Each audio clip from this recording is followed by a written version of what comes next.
Hello students, in the last video we studied your class 9th chapter number 5. The name of the chapter was Dead Man's Riddle. Now it's time for the question answer of this chapter. So let's start the question answer of this chapter. First of all, comprehension, and the first question is answer each of the following question in about 25 words. आपको 25 शब्दों में इसका जो है answer देना है. How did people use to get property divided in urban areas. जो शहरी इलाके हैं उनमें लोग अपनी प्रॉपर्टी को कैसे बांटा करते हैं या करते थे. All the brothers in a family wanted to divide their parents property. जब किसी घर में विवाद होता था तो पेरेंट्स की प्रॉपर्टी को ब्रदर्स बांटना चाहते थे. Sometimes they got into arguments. कई बार वो आपस में झगड़ लेते थे, आर्ग्यूमेंट करते थे. Under such circumstances the people in urban area. इस तरह की स्थितियों में अर्बन एरियाज यानी शहरी इलाकों में the people use to get their property divided through court. वो कोर्ट जाते थे और कोर्ट के थ्रू अपनी प्रॉपर्टी को डिवाइड करते थे. What did the villagers think about going to the court. लेकिन जो गांव वाले थे उनका कोर्ट जाने के मामले में क्या मानना था. वो क्या मानते थे, कोर्ट जाना चाहिए नहीं जाना चाहिए. In the villages the panchayat consisting of respected and neutral elderly persons. Village में पंचायत के अंदर बड़े बुजुर्ग लोगों को जो कि अनबायस होते थे, वो किसी का पक्ष नहीं लेते थे, रिस्पेक्टेड थे बहुत, ऐसे लोग होते थे. Elderly person decided the case. ये लोग डिसाइड करते थे केस को. Neither party use to go to the court. कोई भी पक्ष कोर्ट नहीं जाता था गाँव में. The villagers thought that both the parties lost money. क्योंकि गांव वालों का मानना था कि अगर कोर्ट गए तो दोनों ही लोगों का पैसा बर्बाद हो जाएगा. Only the advocate become rich. सिर्फ अमीर कौन बनेगा, वकील वहाँ पे कमाएगा और कोई नहीं कमाएगा. Why was the younger brother given property in choosing his part. गाँव में छोटे भाई को जब हिस्सा चुनने का मौका दिया जाता था, है ना, तो वो क्यों दिया जाता था, उसको प्रायोरिटी क्यों मिलती थी, उसको ज़्यादा महत्व क्यों मिलता था छोटे बेटे को. Sometimes it was difficult to make equal distribution. कई बार गाँव में क्या होता था कि बराबर का बंटवारा नहीं हो पाता था. Then the youngest son was given priority in choosing his part. हमने पढ़ा था लेसन में कि जो सबसे छोटा बेटा होता था उसको सबसे पहला मौका मिलता था कि वो अपना हिस्सा चुन ले. The reason behind his practice was, और ये इस प्रकार की जो प्रैक्टिस होती थी, इस प्रकार का जो चलन था वो क्यों था. He had state the least period with his parents. क्योंकि वो अपने माता पिता के साथ सबसे कम समय तक रहा था. It was considered an assets in the villages. और गांव में माता पिता के साथ रहना भी अपने आप में एक असेट्स माना जाता था. What was the will of the dead man. जो आदमी मर गया था, जो पिता मरा था, उसकी विल, उसकी जायदाद में क्या लिखा हुआ था. The will of the dead man was very strange. जो मर गया था आदमी, उसकी जो विल थी, उसकी जो जायदाद थी, वो काफ़ी अजीब तरीके से लिखी गई थी, काफ़ी अजीब थी, वो स्ट्रेंज थी. He divided the land and gold equally among his 3 sons. उसने गोल्ड को और ज़मीन को अपने तीनों बेटों में बराबर बराबर बांट दिया था. There was a riddle for the division of his horses. लेकिन घोड़ों के बंटवारों के लिए एक रिडल, एक पहेली छोड़ दी गई थी. Half of the total 17 horses should be given to the elder son. उसमें लिखा हुआ था कि आधे घोड़े बड़े बेटे को दिए जाएंगे.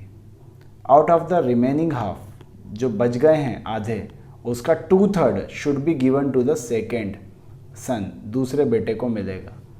Out of the still remaining, और अब जो बचा है उसका भी 2/3 should be given to the third son. किसको दिया जाएगा, सबसे छोटे बेटे को, तीसरे बेटे को दिया जाएगा. In this way the will was complete riddle. इस तरह से जो विल थी वो अपने आप में एक पहेली बनकर रह गई थी.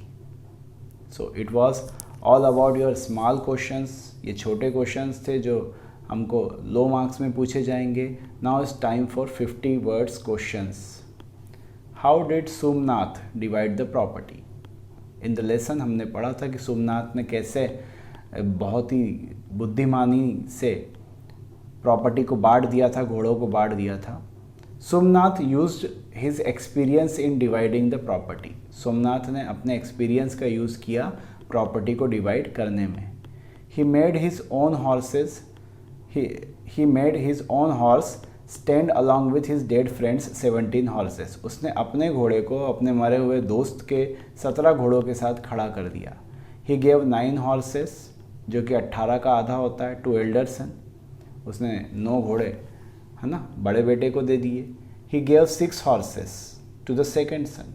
उसने क्या करा कि जो सेकेंड सन था उसको 2/3, है ना, बचे हुए 9 का 2/3 यानी कि 6 घोड़े उसे दे दिए।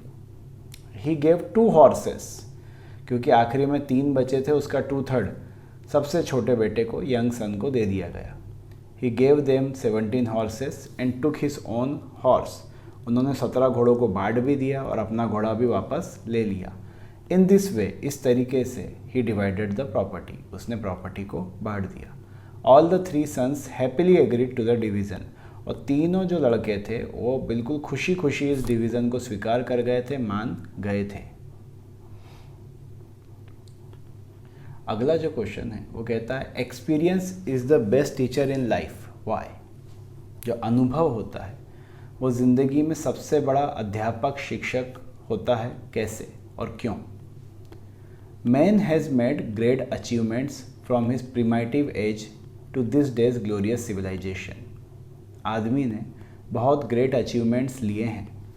प्रिमिटिव एज मतलब जो हमसे पहले आए, हमसे पहले जो लोग आए उनके मुकाबले जो हमारी आज ग्लोरियस सिविलाइजेशन है, चमकती दमकती हमारी जो सभ्यता है, हमने पहलों के लोगों के मुकाबले काफ़ी सारे अचीवमेंट्स ले लिए हैं। This is a miracle of the power of knowledge. ये चमत्कार किसकी शक्ति का है? नॉलेज की पावर का है। While the primitive man was a slave of nature. जो प्रिमिटिव यानी कि हमसे पहले जो लोग आए थे, जो मनुष्य था, वो नेचर का स्लेव या गुलाम था। The modern man has mastered nature. लेकिन आज के मनुष्य ने नेचर को भी मास्टर कर लिया है, कंट्रोल कर लिया है। Experiments and failures have taught a great deal to man. अनुभवों ने और असफलताओं ने इंसान को बहुत कुछ सिखाया है। He has gained knowledge with his bitter experience. जितने कड़वे अनुभव मानव को हुए उससे उसे बहुत सारा नॉलेज मिला है। द सेम नॉलेज और experience has unfolded great blessing of nature. और ये सेम नॉलेज, ये एक्सपीरियंस, है ना, नेचर के आशीर्वाद के रूप में मनुष्य को मिला है। Man has exploited them for his betterment. हमने नेचर को, इनकी लकड़ी, नदी, हवा, पानी, इन सबको एक्सप्लॉइट किया है, इन्हें यूज़ किया है ना। किसके लिए किया है? अपने बेटरमेंट के लिए, यानी कि हम जो लोग हैं अपना ही अच्छा पाने करने के लिए हमने नेचर को काफ़ी ज़्यादा यूज़ किया। हमने पेट्रोल निकाल लिया, हमने लकड़ियाँ काटी अपने यूज़ के लिए। Experience is once best teacher in life. अनुभव किसी भी इंसान के जीवन का सबसे अच्छा टीचर, शिक्षक होता है। The man who feared crossing rivers are crossing skies. जो लोग पहले किसी ज़माने में नदी पार करने से भी डरते थे, आज वो आकाश को पार करके अंतरिक्ष में पहुंच गए हैं।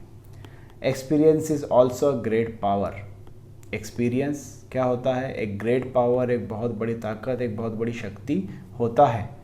It has helped the man achieve sure and study progress for better living. Experience ने इंसान की मदद की है ताकि वो अचीव कर सके, पा सके श्योर एंड स्टडी प्रोग्रेस, है ना, पक्की लेकिन बिल्कुल जो है धीमी प्रोग्रेस को वो पा सके, एक स्थायी प्रोग्रेस को वो पा सके फॉर बेटर लिविंग, ताकि वो अच्छा जीवन बिता सके। And the last question is what lesson do you learn from the story. Story को पढ़कर, स्टोरी को जानने के बाद आपको क्या लेसन या क्या शिक्षा मिलती है। We learn many lessons from this story. हमको इस कहानी से कई सारी शिक्षाएँ मिलती है। It teaches us that experience is the best teacher. सबसे पहले तो हमें ये सिखाती है कि एक्सपीरियंस बेस्ट टीचर है इन द लाइफ, जीवन में।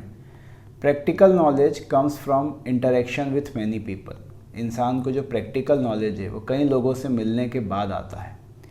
It can't be taught in school और कॉलेज। प्रैक्टिकल ज्ञान को स्कूल और कॉलेजों में पढ़ाया नहीं जा सकता। It has to be learned over a period of time. और समय बीतने के साथ ही हम ये सीख पाते हैं। Life is an eternal teacher. Life एक हमेशा मौजूद रहने वाली टीचर है जो हमें अक्सर जब तक हम जिंदा रहेंगे हमें सिखाती रहेगी। It teaches only those who have an open and receptive mind, जिनके दिमाग खुले हैं, जिनका है ना दिमाग सोचने के लिए राजी है, वो उसको ज़िंदगी हमेशा सिखाती है। Never hesitate to seek advice of others, कभी भी किसी दूसरे की एडवाइस लेने से शर्माना नहीं चाहिए। Whenever some work looks impossible to you, जब आपको कोई काम असंभव लगे तो दूसरे से सलाह ले लो। There is no harm in working on the smallest suggestion of others, किसी और की सलाह पे काम करने में कोई बुराई नहीं होती है। So it was all about this chapter. Thank you for watching.